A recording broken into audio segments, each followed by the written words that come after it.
ಎರಡನೇ ದಿನಕ್ಕೆ ಕಾಲಿಟ್ಟಿದೆ ಆರ್ಎಸ್ಎಸ್ ಬೈಠಕ್. ಬೆಳಗ್ಗೆ 10 ಗಂಟೆಗೆ ಪ್ರಾಂತ ಪ್ರಚಾರಕರ ಸಭೆ ಆರಂಭ ಆಗುತ್ತೆ. ಬೆಳಗಾವಿಯ ಆನಗೋರದ ಸಂತ ಮೀರಾ ಶಾಲೆಯಲ್ಲಿ ಸಭೆ ನಡೀತಾ ಇದೆ. ಮೋಹನ್ ಭಾಗವತ್ ಅವರ ನೇತೃತ್ವದಲ್ಲಿ ಈ ಸಭೆ ನಡೀತಾ ಇದೆ. ದೇಶವ್ಯಾಪಿ 46 ಪ್ರಾಂತ್ಯಗಳ ಪ್ರಚಾರಕರು ಇದರಲ್ಲಿ ಭಾಗಿಯಾಗಿದ್ದಾರೆ ಅಂತ ಹೇಳಲಾಗ್ತಾ ಇದೆ. ನಿನ್ನೆಯ ಸಭೆಯಲ್ಲಿ ಸಂಘದ ಸಂಘಟನೆಗೆ ಮಾತ್ರ ಆದ್ಯತೆ ಕೊಡಲಾಗಿದೆ. ಸರಸಂಘ ಚಾಲಕರ ಪ್ರವಾಸ, ಕಾರ್ಯಯೋಜನೆಗಳು, ಸಂಘದ ಕಾರ್ಯಚಟುವಟಿಕೆಗಳು ಈ ವಿಚಾರವಾಗಿ ಚರ್ಚೆ ನಡೆದಿದೆ ಅಂತ ಹೇಳಲಾಗ್ತಾ ಇದೆ. ಇನ್ನು ಇವತ್ತು ಸಂಘದ ಕಾರ್ಯಯೋಜನೆಗಳು, ಶಾಖಾ ವಿಸ್ತರಣೆ, ಸಂಘ ದುರ್ಬಲ ಇರೋ ಕಡೆ ಏನೆಲ್ಲ ಮಾಡಬೇಕು ಅನ್ನುವಂಥ ಚರ್ಚೆ ಇವೆಲ್ಲವೂ ಕೂಡ ಚರ್ಚೆಗೆ ಬರೋ ಸಾಧ್ಯತೆ ಇದೆ.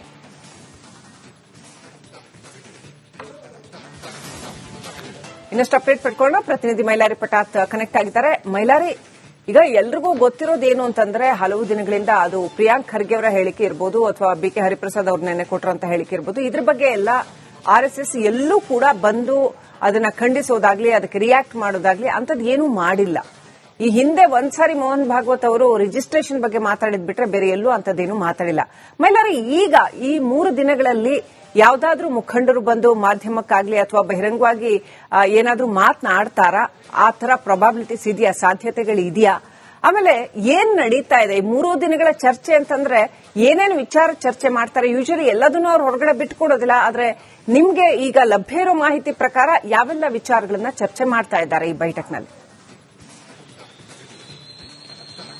ಖಂಡಿತ ಶ್ರೀಲಕ್ಷ್ಮಿ, ಇವತ್ತು 2ನೇ ದಿನಕ್ಕೆ ಆರ್ಎಸ್ಎಸ್ನ ವಾರ್ಷಿಕ ಪ್ರಾಂತ ಪ್ರಚಾರಕ ಸಭೆ ಕಾಲ ಇಟ್ಟಿರುವಂತದ್ದು. ನಿನ್ನೆ ಕೂಡ ಸಭೆ ಆಗಿರುವಂತದ್ದು. ಒಟ್ಟು ಬೆಳಗಾವಿಯಲ್ಲಿ 3 ದಿನಗಳ ಕಾಲ ಆರ್ಎಸ್ಎಸ್ ಸಂಘದ ಏನು ಪ್ರಾಂತ ವಾರ್ಷಿಕ ಸಭೆ ಇವತ್ತು ನಿನ್ನೆ ಜೊತೆಗೆ 3 ದಿನಗಳ ಕಾಲ ಬೆಳಗಾವಿಯಲ್ಲಿ ನಡೀತಾ ಇರುವಂತದ್ದು. ಇದೇ ಮೊದಲ ಬಾರಿಗೆ ಏನು ರಾಷ್ಟ್ರೀಯ ಮಟ್ಟದ ಕಾರ್ಯಕ್ರಮಕ್ಕೆ ಏನು ಕರ್ನಾಟಕ ಸದ್ಯ ಸಾಕ್ಷಿ ಆಗಿರುವಂತದ್ದು. ಪ್ರಮುಖವಾಗಿ ಆರ್ಎಸ್ಎಸ್ ಎಲ್ಲಿಯೂ ಕೂಡ ತನ್ನ ಒಳಗುಟ್ಟನ್ನ ಬಿಟ್ಕೊಡೋದಿಲ್ಲ, ಆಂತರಿಕವಾಗಿ ಕೆಲಸವನ್ನ ಮಾಡುತ್ತೆ. ಅದು ಯಾವತ್ತೂ ಕೂಡ ಮಾಧ್ಯಮದ ಮುಂದೆ ಬಂದೆ ನಾವು ಈ ರೀತಿ ಮಾಡ್ತೇವೆ, ಹಾಗೆ ಮಾಡ್ತೇವೆ, ಹೀಗೆ ಮಾಡ್ತೇವೆ ಅಂತ ಎಲ್ಲೂ ಕೂಡ ಹೇಳೋದಿಲ್ಲ. ಕೆಲಸವನ್ನ ಮಾಡಿ ತೋರಿಸೋದು ಆರ್ಎಸ್ಎಸ್ ನ ಬಹುತೇಕ ಏನು ಕೆಲಸ ಮಾಡುತ್ತೆ. ಹಾಗಾಗಿ ಆ ಒಂದು ಕೆಲಸವನ್ನು ಎಲ್ಲ ಕಡೆ ನಾವು ನೋಡಿದ್ದೇವೆ. ಜೊತೆಗೆ ಇವತ್ತು ಕೂಡ ಅಥವಾ ನಿನ್ನೆ ನಡೆದಂತಹ ಸಭೆಗಳಲ್ಲಿ ಕೇವಲ ಅವರು ಪ್ರಿಯಾಂಕ ಖರ್ಗೆ ಅವರ ಹೇಳಿಕೆ ಆಗಲಿ ಅಥವಾ ರಾಮ ಮಂದಿರ ವಿಚಾರವನ್ನ ಇಲ್ಲಿ ಪ್ರಸ್ತಾಪವನ್ನ ಮಾಡಿಲ್ಲ. ಆದ್ರೆ ಇವತ್ತು ಪ್ರಸ್ತಾಪ ಆಗುವಂತ ಸಾಧ್ಯತೆ ಇರುವಂತದ್ದು. ಬಹುತೇಕ ಅವರು ಪ್ರಸ್ತಕ ವಿದ್ಯಮಾನಗಳು ಏನೆಲ್ಲ ಆಗ್ತವೆ ಅನ್ನೋದ್ರ ಬಗ್ಗೆ ಚರ್ಚೆಯನ್ನು ಮಾಡ್ತಾರೆ. ಅದರಲ್ಲಿ ಇದು ಕೂಡ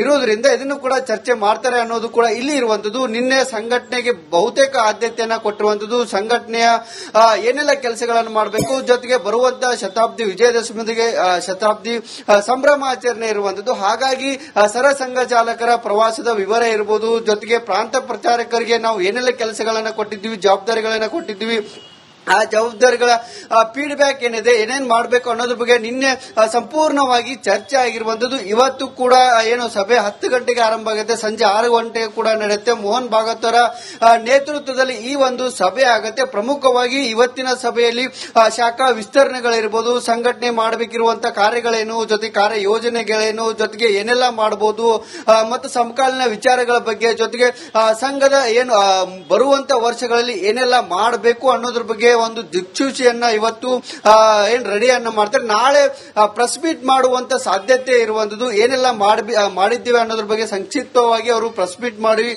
ಹೇಳುವಂತ ಕೆಲಸವನ್ನ ಮಾಡ್ತಾರೆ ಅನ್ನೋ ಒಂದು ಮಾಹಿತಿ ಕೂಡ ಇರುವಂತದ್ದು. ಆದ್ರೆ ಒಳಗಡೆ ಏನೆಲ್ಲ ಆಗ್ತಾ ಇದೆ ಅನ್ನೋದ್ರ ಬಗ್ಗೆ ಸಂಪೂರ್ಣವಾದಂತಹ ವಿವರವನ್ನ ಯಾರು ಕೂಡ ಬಿಟ್ಕೊಡೋದಿಲ್ಲ. ಏನೇ ಇದ್ರೂ ಅದು ಆಂತರಿಕ ವಿಚಾರ ಇರೋದ್ರಿಂದ ಮಾಧ್ಯಮಗಳಿಗಾಗ್ಲಿ ಅಥವಾ ಹೊರಗಡೆ ಬಂದು ಹೇಳಿಕೆ ಕೊಡುವಂತ ಕೆಲಸವನ್ನ ಆರ್ಎಸ್ಎಸ್ ಯಾವತ್ತೂ ಮಾಡಿಲ್ಲ. ಆದ್ರೆ ಕೆಲಸವನ್ನ ಮಾಡಿ ತೋರಿಸಿದಾದ್ಮೇಲೆ ನಾವು ಈ ರೀತಿ ಮಾಡಿದ್ದೇವೆ ಅನ್ನೋದು ಕೂಡ ಆರ್ಎಸ್ಎಸ್ ನ ಒಂದು ಸಿದ್ಧಾಂತ ಇರುವಂತದ್ದು. ಹಾಗಾಗಿ ಬೆಳಗಾವಿಯಲ್ಲಿ 3 ದಿನಗಳ ಕಾಲ ನಡೆಯುವಂತಹ ಈ ಒಂದು ಆರ್ಎಸ್ಎಸ್ ನ ಸಭೆ ಏನಿದೆ ಸಾಕಷ್ಟು ಮಹತ್ವವನ್ನ ಪಡೆದುಕೊಂಡಿರುವಂತದ್ದು. ಒಂದು ಕಡೆ ಬಿಕೆ ಹರಿಪ್ರಸಾದ್ ಇರಬಹುದು, ಜೊತೆಗೆ ಪ್ರಿಯಾಂಕ ಖರ್ಗೆ ಅವರು ನಿರಂತರವಾಗಿ ಆರ್ಎಸ್ಎಸ್ ಬಗ್ಗೆ ವಾಗ್ದಾಳಿಯನ್ನ ಮಾಡ್ತಿರುವಂತದ್ದು. ಹಾಗಾಗಿ ಆ ಎಲ್ಲ ವಿಚಾರಗಳಿಗೆ ಆರ್ಎಸ್ಎಸ್ ಯಾವ ರೀತಿ ತಿರುಗೇಟನ್ನ ಕೊಡುತ್ತಿದೆ, ಯಾವ ರೀತಿ ನಿಲುವುಗಳನ್ನ ತೆಗೆದುಕೊಳ್ಳುತ್ತೆ ಅನ್ನೋದು ಇಲ್ಲಿ ಗಮನಿಸಬೇಕಾಗತ್ತೆ. ಮತ್ತೊಂದು ಕಡೆ ಇಲ್ಲಿ ಸರ್ಕಾರ ನೋಂದಣಿ ಪ್ರಶ್ನೆಯನ್ನು ಎತ್ತಿತ್ತು, ಜೊತೆಗೆ ಪಥ ಸಂಚಲನ ಮಾಡಬೇಕಾದ್ರೆ ಅನುಮತಿ ಕಡ್ಡಾಯ ಅನ್ನೋ ಒಂದು ಮಾತನ್ನ ಕೂಡ ಎತ್ತು. ಸಿಎಂ ಅವರು ಕೂಡ ನಿನ್ನೆ ಪ್ರತಿಕ್ರಿಯೆಯನ್ನು ಈ ವಿಚಾರಕ್ಕೆ ಕೊಟ್ಟಿರುವಂತದ್ದು. ಇಲ್ಲಿ ಎಲ್ಲರಿಗೂ ಕಾನೂನು ಒಂದೇ ಅನ್ನೋ ಮಾತನ್ನ ಕೂಡ ಹೇರುವಂತದ್ದು. ಕಾನೂನು ಪ್ರಕಾರ ಅವಕಾಶ ಇದ್ರೆ ನಾವು ಅವಕಾಶವನ್ನ ಕೊಡ್ತೇವೆ, ಇಲ್ಲಾಂದ್ರೆ ಇಲ್ಲ ಅನ್ನೋ ಒಂದು ಹೇಳಿಕೆಯನ್ನ ಕೊಟ್ಟಿರುವಂತದ್ದು. ಹಾಗೆ ಮುಂಬರುವ ದಿನಗಳಲ್ಲಿ ಆರ್ಎಸ್ಎಸ್ ನ ಪಥ ಸಂಚಲನ ಮಾಡಬೇಕಾದ್ರೆ ಏನೆಲ್ಲ ಆಗತ್ತೆ, ಜೊತೆಗೆ ಏನು ಅನುಮತಿ ಕಡ್ಡಾಯ ತೀರ್ಮಾನವನ್ನ ಸರ್ಕಾರ ಒಂದು ವೇಳೆ ಮಾಡಿದ್ರೆ ಮತ್ತು ಸರ್ಕಾರ ಮತ್ತು RSS ನಡುವೆ ಯಾವ ರೀತಿ ಸಂಘರ್ಷ ಎದುರಾಗುತ್ತೆ ಅನ್ನೋದ್ರ ಬಗ್ಗೆ, ಜೊತೆಗೆ ಏನೆಲ್ಲ ನಾವು ಮಾಡಬಹುದು ಅನ್ನೋದ್ರ ಬಗ್ಗೆ ಸಂಪೂರ್ಣವಾಗಿ ಇವತ್ತು ಚರ್ಚೆ ಆಗುತ್ತೆ ಅನ್ನೋ ಒಂದು ಮಾಹಿತಿ ಕೂಡ ಇರುವಂತದ್ದು. Srilakshmi, thank you Mailari ಡೀಟೇಲ್ಸ್ಗಾಗಿ.